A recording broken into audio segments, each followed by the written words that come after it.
The government has been mulling over pet-friendly policies. Sources say next Wednesday's policy address may include allowing dogs into restaurants that take part in a proposed registration scheme. As Samantha Lee reports, some pet owners and residents are happy with the idea. However, there are those who stress the need to balance between the demands of pet enthusiasts and the needs of those who have their concerns. It has been a long week. Time to go out and unwind with the little ones.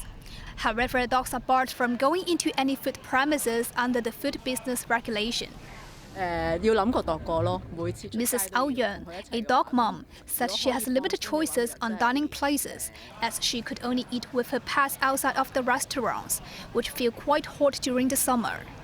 I love dogs and cats.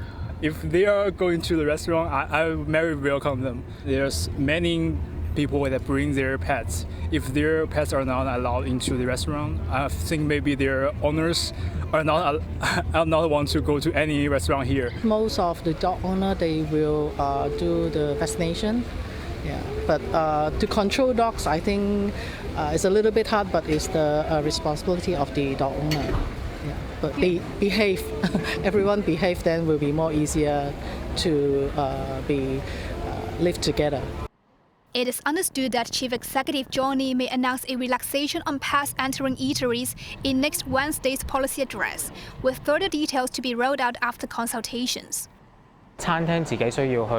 This restaurant manager said he agrees with the proposal, but will have to redesign the seating plan of the dining room in order to separate customers who like pets from the ones who loathe them. In terms of health risk, lawmaker David Lam, who represents the medical sector, said he does not see a high chance of diseases spreading, taking into account most owners had already got their dogs vaccinated. Some diseases can be spread between dogs and human beings, especially gastrointestinal infection, whether they're bacterial or viral. So when you prepare food, you have to separate those foods of our pets. Dogs sometimes they like to lick around, and this life maybe here and there and everywhere after a meal. Then relatively thorough cleansing should do. Space has to be adequate, otherwise if you have too crowded an area, that might frighten some dogs, and then they may have a relatively aggressive behavior. David Lam suggested that restaurants should clearly indicate if pets are welcomed, and also whether there are separate dog-friendly zones and no pet zones. Samantha Lee, TVB News.